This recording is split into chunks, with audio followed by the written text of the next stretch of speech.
What's going on, everybody? It's your pal Spaz Phoenix, the YWC Reality Check, here with WWE last week, your weekly look back at the week that was in the WWE. But I'm going to start this off with something a little different. I'm going to start this out by reaching out to you guys, because I want to benefit from your knowledge a little bit. Coming up in August, the day after SmackDown comes to Toronto, I will be going to Destiny Summer Heat. Yes, check Destiny off your Spaz Phoenix bucket list. Now, the first match that was announced for this card, for the Destiny Revolution, which is their women's championship, it's Jody Threat taking on Impact Wrestling's Deonna Purrazzo. Now, here's where I get a bit curious, because the Destiny Men's Championship is vacant at the moment, and they are deciding it in a fatal four-way match, and they finally announced the four guys. Three of them I know. One of them I don't. So I'm going to ask you in a moment, for those of you who have any idea who this person is, please throw it down in the comment section below or hit me up on Twitter with some anecdotes or some gifs or, hey, I know that guy, please check out this match. Now, the four guys in this match are AEW's Lance Archer, former NXT UK Tag Team Champion Trent Seven, former WWE Superstar Damo, or Killian Dane, depending on when you got to know him from. Those are the guys I know. Big Damo, Trent Seven, Lance Archer. That's gonna be a meat slapper already. The fourth guy is a guy from MLW named Alex Kane. I have no idea who, respectfully, I'm not trying to be disrespectful here. Respectfully, I have no idea who that is. So I'm really reaching out to you guys right now. Who is this guy? Is this a guy I need to look out for? What can I expect from this match? And also, what do you think about that collection of people in general? Alex Kane versus Big Damo versus Trent Seven versus Lance Archer. Going to use this as an opportunity as well. If you're in the GTA, the Toronto area, the Mississauga area more specifically, and you're anywhere near the Don Koloff Arena, please do check out Destiny's Summer Heat show coming up the middle of this August. If you follow my Twitter, I spam all kinds of stuff about Destiny. It'll all be up there. But if anybody can tell me who Alex Kane is and what I can expect, please, answers on a postcard, etc., etc., etc. Now, back to your regularly scheduled WWE last week. Monday Night Raw started off with Cody Rhodes coming out to ramble a bit. Yay. And they're in Atlanta, so he cries a bit, and mommy's at ringside, and I'm going to throw out some quotes from Daddy, because you like my dad, therefore you have to like me. And it's typical Cody Rhodes nonsense. He calls out Lesnar, Lesnar's music hits, Lesnar doesn't come out. Calls out Lesnar, Lesnar's music hits, Lesnar doesn't come out. Goes backstage, or goes through the marquee, the entryway, whatever, and all you hear is a big crack that is a chair over his head. Lesnar continues to own him, brawls him back down to ringside, and F5s him in front of his mother, which made me smile. Then puts him in the Kimura, threatening to break his arm again, whatever, and finally accepts the challenge, saying, I'll see you at SummerSlam, bitch. They're going to job Brock Lesnar to this tool again. They're gonna do it again. That's all I've got. This segment can kiss my ass. This was the beginning of Raw, and already I was in a bad mood. But what I did like, Riddle versus Gunther, non-title match, Imperium barred from ringside, etc. You know what to expect from these guys. It's ridiculous power game by Gunther, technique by both guys, and speed from Riddle being the smaller guy. I will say, though, and both companies are guilty of this, AEW and WWE, but when there's so many extra moving parts, when Gunther has Imperium, when there are rumors circulating that Imperium might get a new member who, because he's new, would not be banned from ringside, because Riddle has friends in Cody Rhodes, Sami Zayn, Kevin Owens, etc., there's a big cloud of, oh my god, what's going to happen, that sort of hangs over this match. And it's like, okay, do I really want to get invested into this match? Because bullshit is going to happen, or nonsense is going to happen, or whatever the case may be. There's a chop battle between the two of them that looks like it absolutely fucking wrecked. An exploder on Gunther is pretty impressive by Riddle. Yes, you're allowed to say nice things about Riddle. Don't listen to the internet. 3 knees by Riddle and a powerbomb by Gunther. Gunther retains the championship. This is the thing, like, I say powerbomb by Gunther, Gunther wins, and that sounds very anticlimactic, but the thing about Gunther is he doesn't have a super ridiculous, over-the-top, this is my finisher, but every mundane move that he does comes off like a simple chop, a simple headbutt, a simple powerbomb in this case. But the fact that he did the powerbomb in response to 3 straight knee strikes by Riddle, who is no slouch, let's be real for a second, is kind of cool. Gets the microphone and does what he does, which is a little bit different from everybody else. He grabs the microphone and he sort of treats the commentary desk as sort of his pulpit to say, boo all you want, all your lives are sad, I'm the greatest Intercontinental Championship of all time, I'm building an empire, you guys are lucky here to be here to see me, and it sounds like Drew McIntyre is going to be the next to ride my coattails. Now, it sounds like he's accepted the challenge. It's not anywhere on the Wikipedia or anything like that. But this match is going to kick ass. If the WrestleMania match was anything to go by, this match is going to kick ass. In the back, we have Raquel Rodriguez and Liv Morgan preparing to defend their women's tag team championships against Sonya Deville and Chelsea Green. Rhea comes face to face with Raquel once again. Liv Morgan's sort of yipping beside them. Okay, I will say, I like Liv Morgan. I don't want to say that disparagingly. She's not just yipping, but like in a stare down between Raquel Rodriguez and Rhea Ripley, she's pretty much yipping. And Rhea Ripley smokes her with this gigantic headbutt that she doesn't even think twice about. Brawls with Raquel and kicks her knee kind of sideways in a really, really gross looking kind of way that obviously leaves them a little worse for the wear going into their championship match later on. The rest of Judgment Day, along with Rhea Ripley, come out to the ring area, and they just start cutting a promo. We're stronger than ever. We're better than everybody. We are all built different. We run Raw. We dominate Raw. Just ask Raquel Rodriguez. Ripley says, I'm the champ. Finn and Priest will be champions, and Dominic Mysterio this week is going to be your new North American champion, because that was a match that was set up last week with Dominic kind of answering Wesley's open challenge, but kind of coming and telling him, hey, I'm answering an open challenge that I've decided you're having, which is fine. They get cut off by Sami Zayn and Kevin Owens. We know the WWE Universe, and they didn't come to hear Dominic talk. They paid to see us come out and shut him up. Tonight it's going to be Finn and Priest versus us, and the challenge is put out by the Judgment Day. It's like, okay, yeah, we already knew that match was happening. Why don't you put the titles on the line? A little bit of push and pull, Kevin Owens finally gets let off the leash by Sami Zayn and says, I don't really give a shit. Let's just fight. Let's just, give me somebody I can punch in the face in that amicable Kevin Owens way that he does. Switching gears, they stuck the Judgment Day thing kind of in the middle, but it does go back to Raquel and Liv and their defense of the championship against Chelsea Green and Sonya Deville. The champs come in wounded. Obviously, double teaming by the heels is also obvious. There's a long single leg crab sequence by Sonya Deville on Raquel's leg after working on it for quite a bit. Hot tag to Liv, who hits the Codebreaker and the Oblivion, but a knee strike from Sonya Deville breaks up the pin. Unpretty her and a knee strike gets the win, and the Karens are your new women's champion. And you know what the thing is, though? I'll attack this from both directions, right? I'll attack this from the storyline point of view. I love the Karen thing. I absolutely love the Karen thing. I know I've made this comparison a lot, but I love the Karen thing for the same reason that I love the Joe Gacy thing when he was doing like the caricature of the SJW character. If you are upset by this character, that's really a cell phone, and you really need to have a word with yourself. I think it's fucking great. They know exactly how obnoxious to be. They're not hard to watch in the ring. Like there's no lack of skill there. It's not like they're just out there being dickhead heels instead of being good wrestlers. Sonya Deville, underrated for ages. Chelsea Green has been through myriad injuries, etc.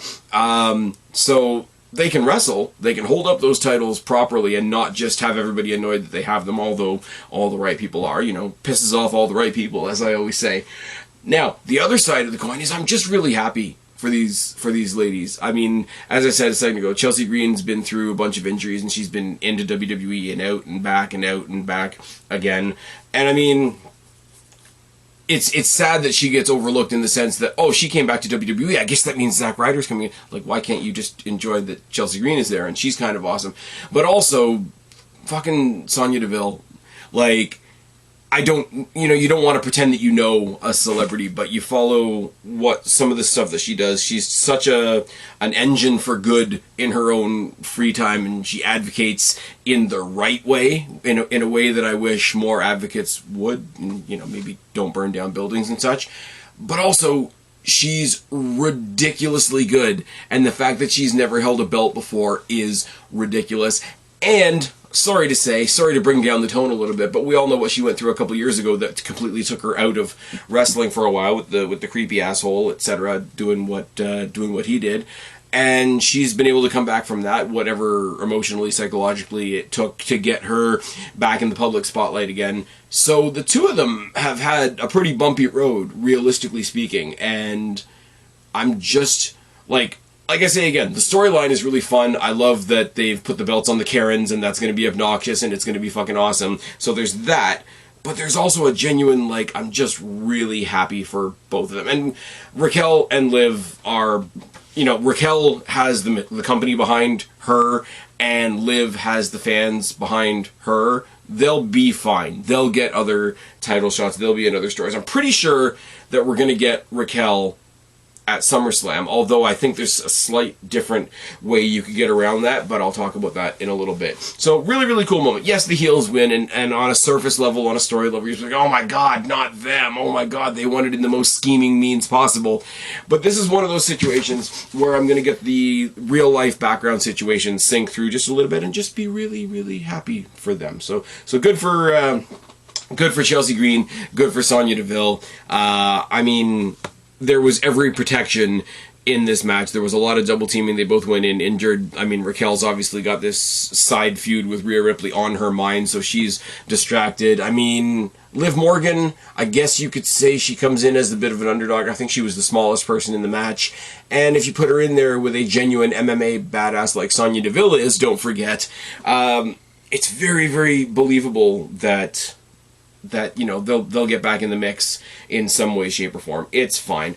In the back, Byron Saxton interviews Seth Rollins, talks about potential challengers for his World Championship, talks about a bunch of people that could challenge him, including Finn Balor, until Finn Balor basically comes into the change room where the interview is taking place. He basically tells Saxton to fuck off, and they go sort of face to face, sit backwards on the chair because it's super serious time, which is fine. And it can be basically summed down into two small statements. Finn Balor saying, make the match happen, and Seth Rollins saying, man, dude, you gotta stop living in the past. This title isn't about you. It isn't about me. It's supposed to be bigger than that. It's supposed to be the workman's title, and if you're not going to be that for this title, then I'm going to have to find another challenger, so either take your shot or get out of my face.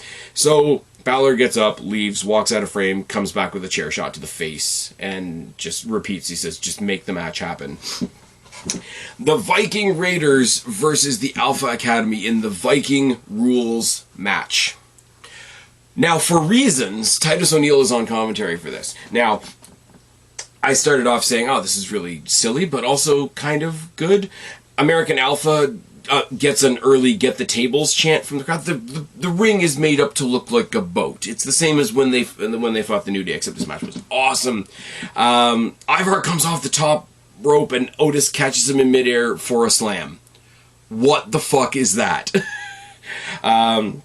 Ivar also hits a moonsault, which is terrifying. Gable hits a German suplex with a bridge on Ivar, which is also terrible, and then hits the diving Benoit headbutt. Maxine gets her jacket back, her Alpha Academy Letterman jacket from Valhalla, but the distraction of putting the jacket on means that Valhalla puts her through a table. Double powerbomb off the top on Otis for the win. The Vikings get the win. I haven't done it nearly justice. This was a lot of fun. This was really physical. It was way more, I don't want to say intense, but it was way more hard-hitting than I expected a gimmick match like this to be.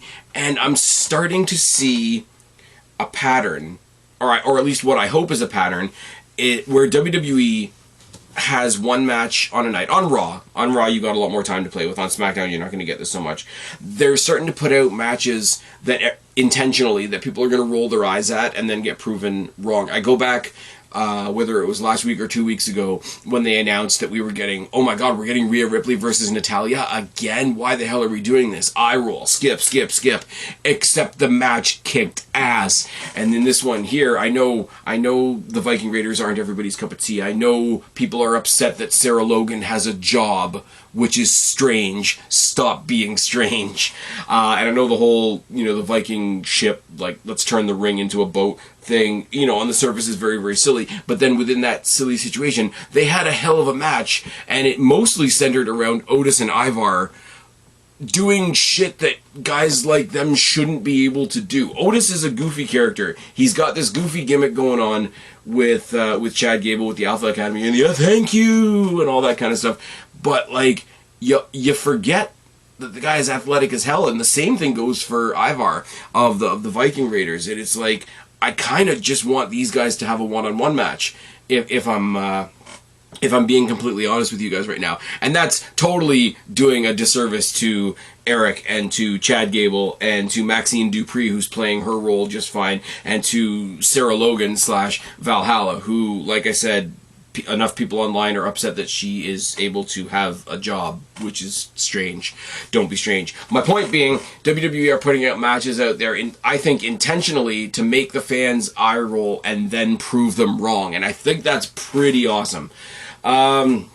You know what else is pretty awesome? Shayna Baszler. Shayna Baszler comes out for a match with Nikki Cross and makes her tap out in less than a minute. Ronda Rousey cuts a promo from, like, the luxury box up in the top, and she puts a pretty good spin on things, because she talks about, or she's responding to what Baszler said the other week, which is the very typical, oh, you walked in and you walked into the main event. I had to, do things the indie way and come and set up rings for $30, and I had to make my way through developmental and all that. And Ronda Rousey kind of turns it on its head, and I like the way they did this, because she's like, yeah, don't you think that's the benefit to you? You had all the tools of WWE developmental at your disposal, and I got thrown in the deep end.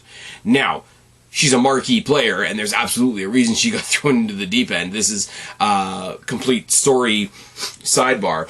But it's kind of an interesting thing to do. Like, somebody who comes in and debuts at WrestleMania and has to be good. Like, the match, it was a weird match to debut in, but the Ronda Rousey, Kurt Angle, Triple H, Stephanie McMahon match, she had to be good in that. She had to be WrestleMania good in her first match. And Shayna Baszler came in, made NXT her own for a while, and I will keep saying it. I will keep saying it anytime we're talking about Shayna Baszler, and I will keep saying it anytime we talk about Rhea Ripley, because they main evented the one episode of NXT that beat AEW in the fabled Wednesday Night War. Also, Adam Cole versus Finn Balor, but we don't need to talk about that right now.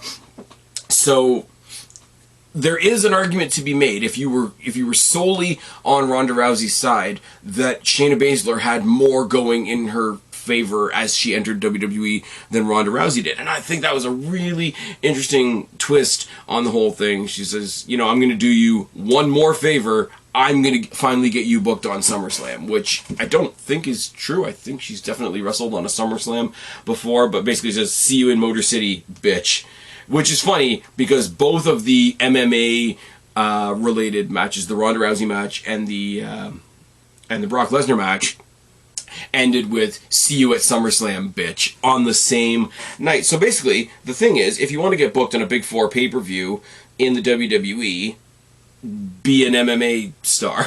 Which is absolutely ridiculous. You know what else is ridiculous? My boy, The Miz. Miz hosting Miz TV. He brags about beating Ciampa. He takes a random shot at Pat McAfee, which made me happy, because I'm sorry, if that's the first pin drop of, oh, we're going to get an exhibition match between The Miz and Pat McAfee at SummerSlam, I will take it, because don't forget, he got involved with The Miz at WrestleMania as well. His guest is Becky Lynch. Becky Lynch comes out looking all pissed off. Miz baits her and baits her and baits her. You're having a bad time. You're kind of a loser right now, etc. She snaps on The Miz, and he sits there scared in the corner, and she says, well, I know you're going to have Trish Stratus and Zoe Stark come out as a surprise, so why don't you just announce them? And he sort of tries to compose himself and says, well, first of all, rude. Second of all, yes, here's Trish Stratus and Zoe Stark. Zoe and Trish come out, they brag about beating her, they bash her kid, which is becoming a thing. You're not getting a match, you need to move on, we're moving on, etc. Becky pushes the issue and pushes the issue and pushes the issue. Trish Stratus puts 3 barriers in her way, says if you want to have another match with me, you got to beat Zoe Stark next week again. And if you don't beat Zoe Stark, not only do you have to get down on your hands and knees and say thank you, Trish, you have to tattoo thank you, Trish across your chest. She takes out Trish, but she nails a headbutt to Zoe Stark as well with Trish's mask on. I love that they've brought the mask back. I know it's corny as hell, and if you weren't watching back in the day when Trish Stratus and Lita were the first women to ever main event Monday Night Raw, and she was wearing a face mask back then too, I get that the nostalgia isn't there for some people. I get that some people think the nostalgia is cheesy. I don't. I think it's fucking great, and the fact that Becky Lynch is taking that nostalgic item and using it against her and her protege is absolutely awesome. I think it's really, really cool. I think we get a one-on-one match between her and Trish at SummerSlam, but I still think somewhere along the way there will be a comeback from Lita. I don't know what Lita's doing right now, if I'm completely honest, but if you get Becky Lynch and Lita versus Trish Stratus and Zoe Stark, I mean, that's a cool match for Becky Lynch to be in. I mean, Trish and Lita are super close friends. I'm sure they'd love to do it. It's gonna do no end of good for Zoe Stark as well. Zoe Stark is shining in this moment because it's one of those thrown in the deep end type moments, and she already looks like she belongs. She was a badass in NXT, and they just haven't taken anything away from her. A lot of people could be thrown in a sidekick role like she's been thrown in right now and just come off as like a dweeby sidekick. But she's doing that role and not losing any of her, I guess, badassery, if that's a term, if that's a phrase. Zoe Stark is going to be huge. Eventually Trish Stratus is going to go away. We know that. Eventually Becky Lynch is going to move on to hopefully face Rhea Ripley, because we really, really, really, despite what the internet will tell you, we really, really, really don't need Rhea Ripley versus Bianca Belair. I mean, hasn't she been handed enough, honestly? But yeah, I know, it's fucking awesome. I am manifesting Becky Lynch versus Rhea Ripley at next year's WrestleMania, which is already being advertised, which is kind of good. Becky Lynch, Rhea Ripley is a women's match that could main event night 1, if not night 2. But that's just me. That's the WrestleMania where people think Cody Rhodes is going to get his rematch, and he won't, because what should happen is Jey Uso should win at SummerSlam. Another story for another day. Bronson Reed versus Shinsuke Nakamura. Why the fuck is this happening? This is happening so that Ciampa can come in, interfere, get his licks in on Bronson Reed, and piss off Shinsuke Nakamura. This is a brand new triangle of people. I don't know. I think we're getting Ciampa versus Reed next week, which is fine. If this is how we're bringing back DIY, I don't think it's a good way to do it, but I am happy to see DIY, so I will take it. What I don't want to see is Miz and Bronson Reed taking on Ciampa and Shinsuke Nakamura.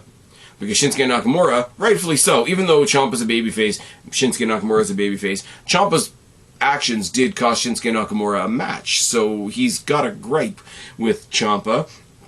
So now he's got to deal with Shinsuke, that he's pissed off, Bronson Reed, who he's pissed off at, The Miz, who's probably sitting back there laughing at all of it, and how much is it going to take before he reaches out to his buddy and we get some DIY stuff going on. I will say, I reviewed,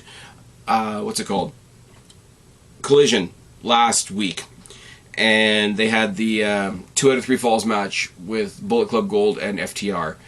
And this is not a dig at either team, if you can't tell from that review. I love both of these teams. FTR, they kind of fell, in my opinion, off for a little bit. Just my opinion. I know most people don't agree. And I like Bullet Club Gold since they showed up, since they started being a tag team in AEW. So that match was fucking awesome. But if you watch that match and you don't admit that they took a lot from the Revival DIY matches, then you're just lying. Like, that's all you're doing. You're just lying. Anyway, speaking of tag team title matches, our main event was Owens and Zayn versus Priest and oh, it was Priest and Dom. I misspoke before. I thought Priest and Balor. But, you know, I took these notes days ago. Rollins attacks Balor before the match even starts. Liv Morgan attacks Rhea Ripley mid-match. KO and Sammy retain in all the kerfuffle.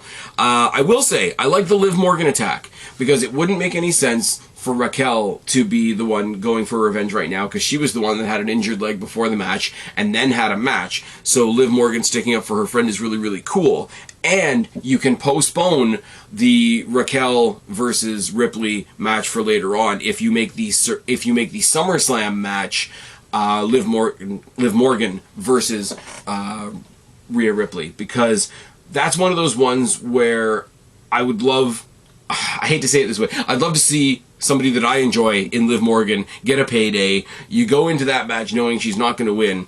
She's proven it before. She will absolutely ragdoll for Rhea Ripley and make Rhea Ripley look fucking great. I think everybody wins all the way around, and you can postpone and you can build up that Raquel match even more. I don't think they're going to do that. I think they're going to strike while the iron's hot with the, you know, irresistible force, immovable object, but you could have a nice little middle ground where Liv Morgan gets her shots in.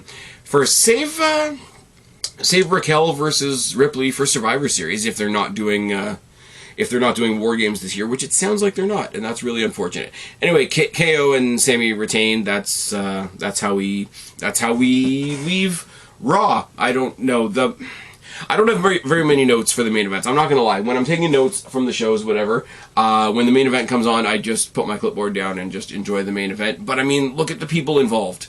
Look at the people involved in this. Look at all the accessorial people outside. Look at the people actually in the ring for this match. There's no way this match was going to be bad, but also there was no way that they were going to lose the tag team titles, really, were there?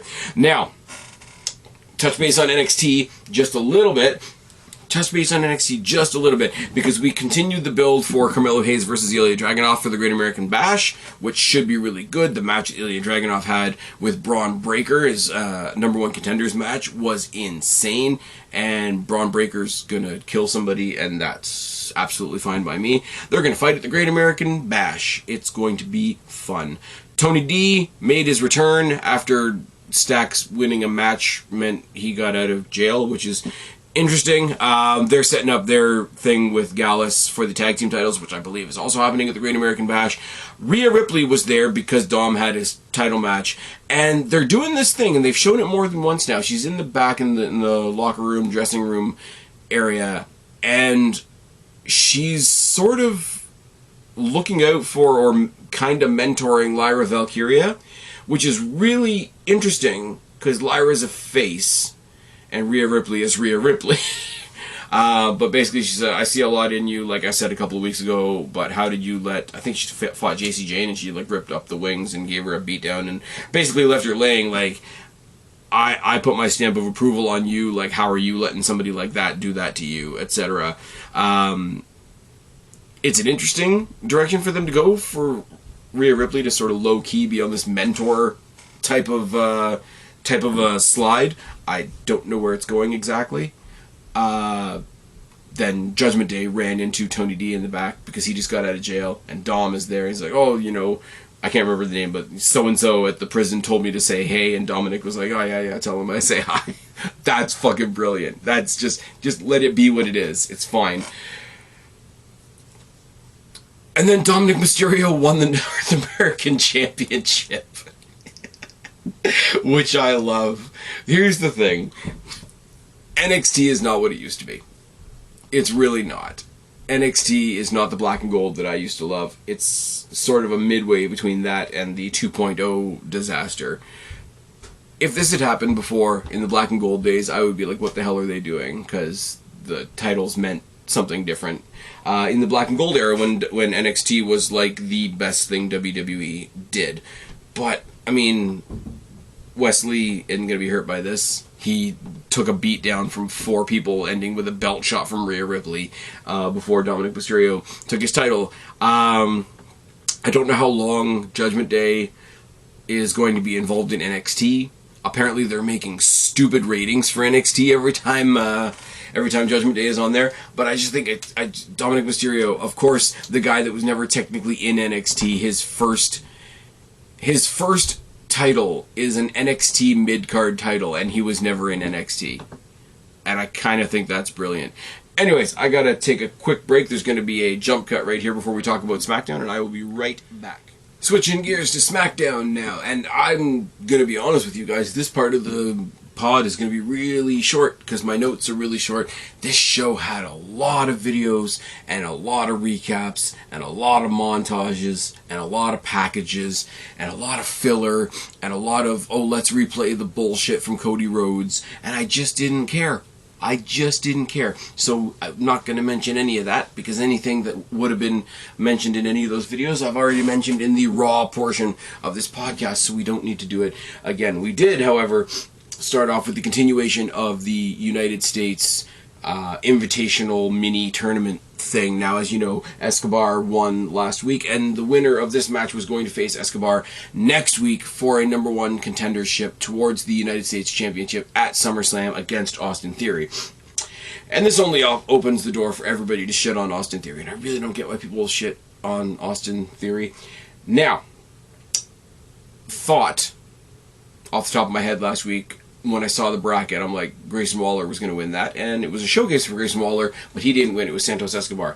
Very, very, very similar here. You got LA Knight versus Rey Mysterio versus Sheamus versus Cameron Grimes. Austin Theory was on commentary, and because we are in NXT country, which would be a theme throughout the night, you see Wesley and Dragon Lee in the crowd. Starts with a LA Knight promo, and he's over as fuck. Seems like a showcase for him, and like I say, much like last week, seemed like a showcase for Grayson Waller. This was very much the showcase for LA Knight. Everybody got their shit in. There was a really cool double team spot from Sheamus and Rey doing a double 10 beats of the Bowerin, but then when they turn their attention to each other, the size difference between Sheamus and Rey Mysterio is absolutely hilarious. They did a Tower of Doom spot, which was Sheamus powerbombing Grimes, who was German suplexing LA Knight, who was vertical suplexing Rey Mysterio off the top turnbuckle. Tower of Doom spots are a dime a dozen in wrestling these days. I hate to say that, and I want to stop and say what everybody says when they make a comment like that is like, oh, I've never taken a bump in my life, and I respect the hell out of everybody that's ever stepped in a ring, with the exception of like Kenny Omega and Sasha Banks. So respect everybody for what they do, but it is one of those things. It's like a super kick. It's like a suicide dive. The Tower of Doom spot in a multi-person match has become common. So if you've got one that manages to stick out to me, despite how common it is, this is my compliment to this match. These guys pulled off this spot in such a way, and they folded themselves in such a way. It's like it was just different enough to stand out. Theory leaves commentary at one point to pull Rey Mysterio off a pin, and Santos Escobar comes out from the back to chase him away. Quick Rana by Rey on, I think it was Grimes, for the win. The win itself, after Santos chases Austin Theory away, the match sort of like fell off a cliff a little bit, momentum wise, and the ending was kind of flat. But Rey Mysterio gets the win, and once again, everybody's like, oh my god, it's, what about LA Knight? LA Knight's so over, da-da-da-da. And I get that. I didn't get what I wanted from either of these matches at all. Both of them were great. The one last week was great. This one was, I think, even a little bit better. I was so sure that the match we were going to get next week was going to be Grayson Waller versus LA Knight, and instead, we're telling this interesting story about the two brothers from the LWO. It's going to be Rey versus Santos, which I don't know what they're doing with that. I doubt they're turning Santos or Rey heel. A lot of people think Santos is going to turn heel, but heel LWO was just Legado, and they weren't doing anything before Rey Mysterio had made them the LWO, so it's fine. We continued to see more and more people from NXT because they were in NXT country. I don't know where exactly in Florida they were, to be perfectly honest with you, but the Cavender twins are two ladies that I've never seen before, but apparently they're still in the NIL system. When Jey Uso is shown walking backstage, he walks by Tony D and Stax, which is awesome. Later on in the night, we see also Trick Williams and Carmelo Hayes are at ringside. Didn't really mention much about the fact that they'd already been on Raw and competed and such, but that's absolutely fine. Austin Theory in the back finds Adam Pearce. He demands a match with Santos Escobar, and he will not put his championship on the line. So that's fine. It's all good. Charlotte Flair versus Io Sky with Bayley in her corner. Bayley in her corner became Bayley on commentary. Before this match, we got the announcement that everybody was already kind of talking about because it had already been released on social media, and that is at SummerSlam, surprise, surprise, we are going to get Asuka defending against Charlotte and Bianca Belair, which means the Bianca Belair steamroller is now so powerful, she's burying better stars than her 2 at a time now. Isn't that wonderful? Please, somebody shoot me in the face. Tiffany Stratton, NXT Women's Champion, is also shown in the crowd, and the match was what it was. You know what you're getting from Charlotte. You know what you're getting from Io Sky. I will admit, I'm not so biased that I can't admit this. A lot of the spots on the outside were a bit iffy and a bit off, which is not great considering the talent of both women involved. Distraction by Bayley leads to a sunset flip powerbomb by Io Sky at some point. Both women miss moonsaults, and then Charlotte decides to lock in a Boston Crab for reasons, and then follow up with a spear. Couple more counter pinning reversal sequence later. Charlotte hits the natural selection and gets the win. Post-match, she is attacked by Asuka.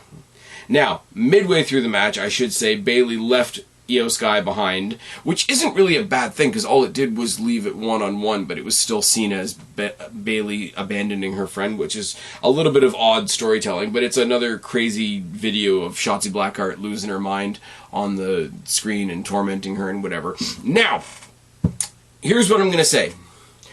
Women's matches in WWE. Obviously, there are more than in AEW. This is not a shot. I'm genuinely hoping that the ladies division in AEW gets an upgrade because there is a lot of talent in that ladies locker room, and they get hardly any time. And then Blood and Guts this past week, Britt Baker had a 30-second match, and that's just really sad. Flip side of that, if you look at SummerSlam, the way it's shaping up so far, you've got whoever Ripley's defending against, Asuka defending in this triple threat, Baszler versus Rousey, and potentially Bayley versus Shotzi? That's 4. That's 4 times as many matches as you get from AEW. I'm just saying. WWE's not perfect by any stretch of the imagination, especially in this regard. But they're leaps and bounds above their nearest competitor. I'm just putting it out there. We get a random video package for SmackDown, because you wouldn't. I don't know. I don't know why I'm even saying that, because there was a lot of video packages, as I say, on this episode. But we got a replay of Dominic Mysterio winning the North American Championship on NXT, and then we see him in the back. He's in the back at SmackDown. He gets asked why he's there. He said he just wants to rub it in his deadbeat dad's face. He finally found success as soon as he walked away from his dad, blah, blah, blah, blah, blah. Off to the side, randomly for reasons, is Butch. And Butch demands a shot at the North American Championship, and the response from Dominic is great because he's like, oh, there's nobody even here from NXT to make that official. And then Shawn Michaels pops his head into view, and I'm like, that's fucking brilliant. It is weird. Yeah, I get it. People are going to bitch that, oh, they're not part of the draft and derpa, and I don't care. It's being said by everybody, by every dirt sheet with any reputation whatsoever, with the fall of the Bloodline, the new overarching faction story in the WWE is the Judgment Day. And you know how you show that they're the overarching story of the WWE? You let them arch over all of WWE. It's just how you do it. That's just how you do it.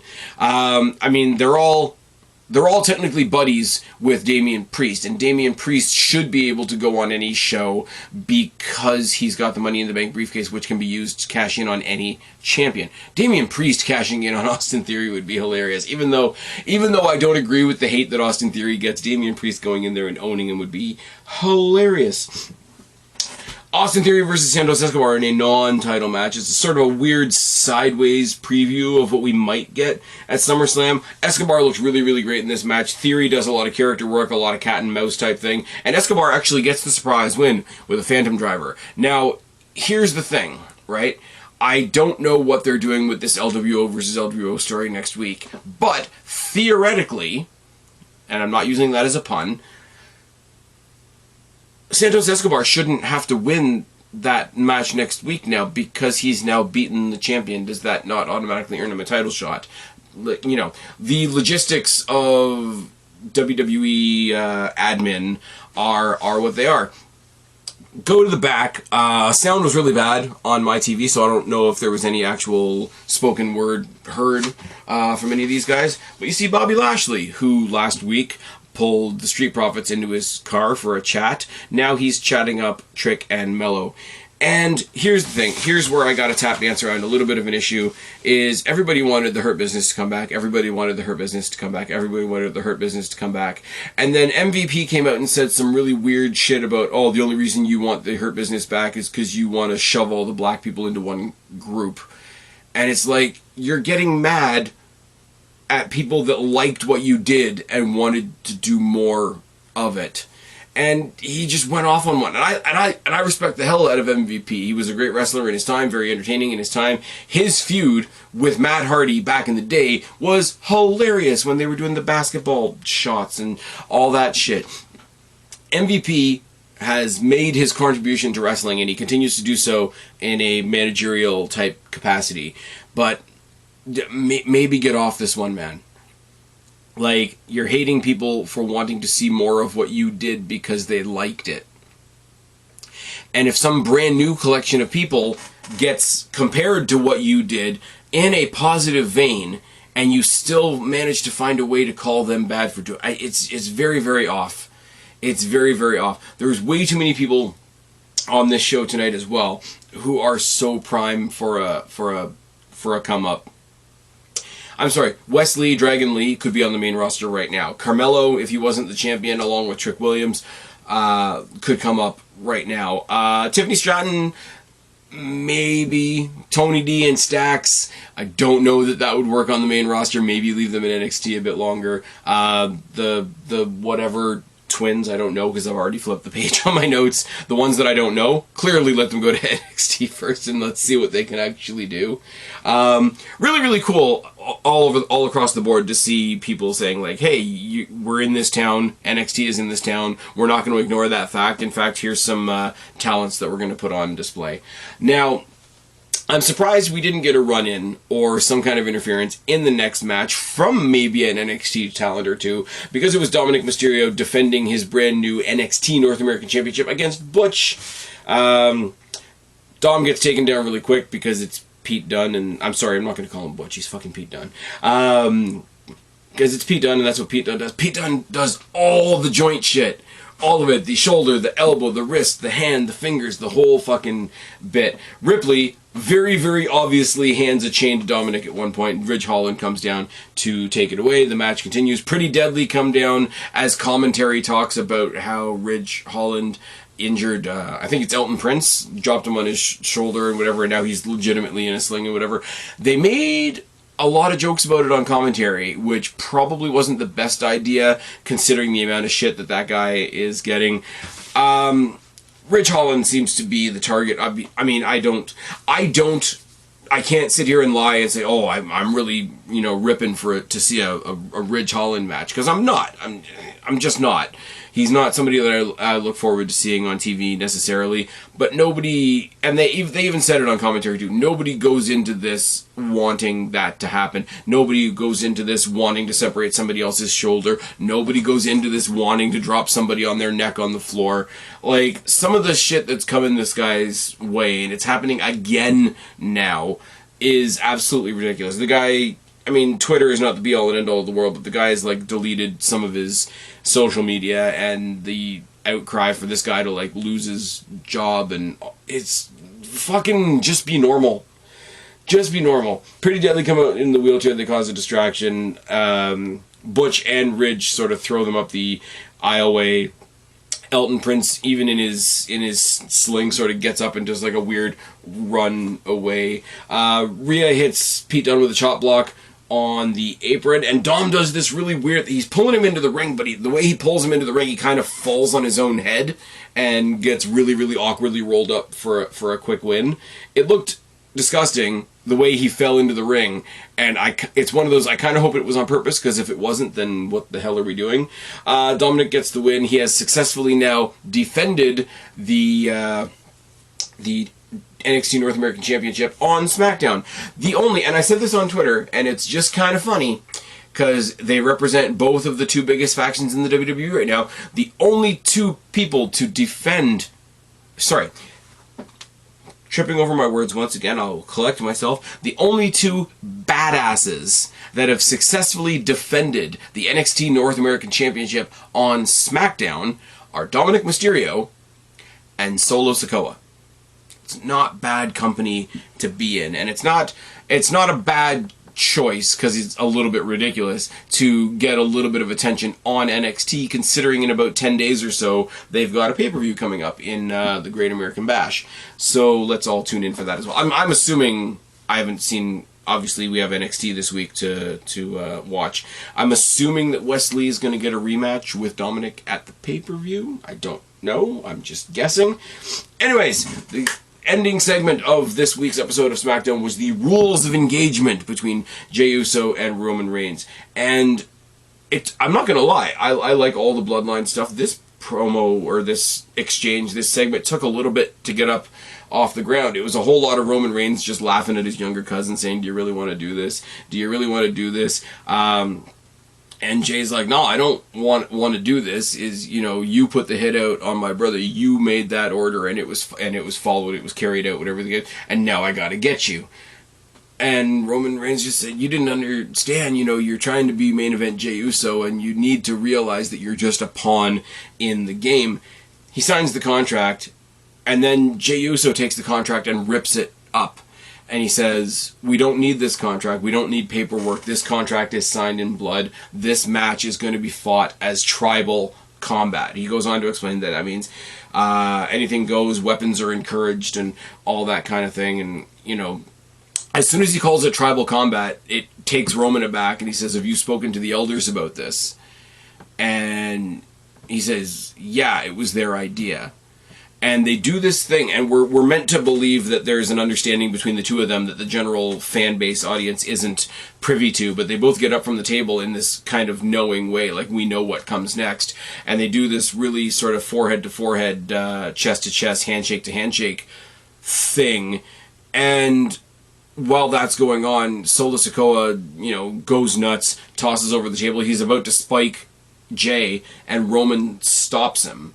So I'm meant to think here that there's some sort of like innate, respectful, proper combat thing built into this idea of tribal combat. But on the other side of the coin, the respect that Roman has for whatever that tradition is led him to stop Solo Sikoa from hitting the spike, and Jey hit Solo with a super kick, sending him out of the ring, so that the only two people still in the ring as the show went off the air was Roman and Jey, because that's what it's going to be. Jimmy's injured, Solo's going to be taken out in some way, shape, or form. I mean, Paul Heyman's not going to stand there in front of Roman Reigns, in front of Jey Uso, is he? He's going to be on the outside, as he is. I still love this image of Paul Heyman trying to hold all of Roman's hardware. The entire idea that Ripley traded in her SmackDown belt for the new World Women's Championship, that Asuka traded in her Raw belt for the new WWE Women's Championship, for the fact that Seth Rollins' belt was a brand new belt in general, entirely, and Roman's two belts, the Universal and the WWE, were now replaced by this new WWE Undisputed title, and Paul Heyman still carries all three of them around. I think that's like the excess that Roman lives in is symbolized pretty well with that. The other thing is, though, as well, is because the one was the Raw title, one was the SmackDown title, and the new one is gold, it kind of looks like Roman has his own NXT championship. Am I crazy? Is it just me thinking that? I don't know. Now, let's see what we got next week. Next week, we've got Becky versus Zoe to see if Becky gets the match with Trish, which she will. Next week, we've got Drew McIntyre and Gunther going face-to-face, which means they're going to solidify their match for SummerSlam. Logan Paul returns, which means I'm assuming we're going to set up whatever his match with Ricochet is going to be. Next week on SmackDown, we've got Escobar versus Rey, the battle of the LWO, to see who takes on Austin Theory at Survivor Series. And randomly, they announced this at the end of SmackDown with no real hoopla. We're getting Carl Anderson in a singles match against Karrion Kross. Interesting. SummerSlam, so far for the stuff that's confirmed, not the stuff that we know is happening but hasn't been confirmed yet. We got Cody Lesnar 3, we got Ronda and Shayna. Before the main event on Raw, it was also confirmed that Finn and Seth are going to be fighting for the world title, so we've got that as well. We got Charlotte versus Belair versus Asuka. We've got Roman and Jay in a tribal combat, whatever the heck that is. And they're announcing Cody and Lesnar 3 as one of the main events, which is that annoying thing WWE does sometimes. So I think that and the 2 title matches are going to be whatever they call their triple main event. Now, I just want to say, just in the quick, headlines that come out of all this, I do, like I say, I've already said all the reasons why, but I do like Sonya and Chelsea being the new women's tag champs. I think that opens up a lot of doors for where that division could go, and might actually even get up off the ground. Dominic Mysterio being the North American champion is both funny and kind of it's a creative free pass, because everybody hates Dom. No matter where he shows up, he's going to get the same reaction. Defend that title on Raw, bring it back to SmackDown a couple of times, get that sort of highlight on NXT without having to pluck one of the NXT stars out and send them on the road. I think that's really cool. As far as the US title goes, as I said, didn't go the way I wanted it to last week or this week. It wasn't Grayson Waller and it wasn't LA Knight, and I know a lot of people are pissed off about the LA Knight thing, but I'm really curious as to where they're going to go with this LWO thing. I'm pretty damn sure that it's just going to be one of those mentor versus student. Santos beats Ray. Ray gives him the blessing and the support and whatever. And Santos goes on to SummerSlam. I don't think he wins it though. I think that title's going to Grayson Waller or LA Knight at some point. But yeah, that's been that. Lots of stuff going on. Probably a preview coming your way next week for NXT Great American Bash. Like I said at the beginning, that when I went into my spiel about Destiny, if anybody knows who Alex Kane is, and if that's something I should be looking forward to, more, less, medium, whatever the case may be, any input would be appreciated, because like I say, he's taken on Killian Dane and Trent Seven and the Murderhawk monster Lance Archer for that currently vacant Destiny Championship, and I'm really excited to see which way that goes as well. That has nothing to do with WWE, but this is the only pod that I could have wedged that in on. I'm going to tail this off the way I tailed it off last week. If you're listening to this on YouTube right now, please consider checking this show out. It's exactly the same no matter where you listen to it. Please consider listening to it on Rumble, Spotify, iTunes, Amazon, Anchor, etc. Follow me on Threads, Truth Social, Twitter, Facebook, Instagram, Spaz Phoenix, across the board. You guys know the deal. Still having some issues with YouTube that I don't know whether they're getting resolved anytime soon. My numbers are kind of all over the map. Not that that's the main thing, but I just want to get some... I just want to get a good pulse going on those other platforms. So if you wouldn't mind checking me out on one of those, I promise you the podcast is the same as the video, because there's no video anyway. Please consider it. Please check it out. Like I say, Rumble, Spotify, iTunes, Amazon Music, all those things. I've rambled on for quite long enough, and the last little bit of this has just been a plug. Thanks for listening. I've been Spaz, your YWC Reality Check. Subscribe up there, talk down there, start a conversation. Keep all these conversations going. Don't be a stranger. I will talk to each and every last one of you later, but for right now, tagging out. Bye, guys.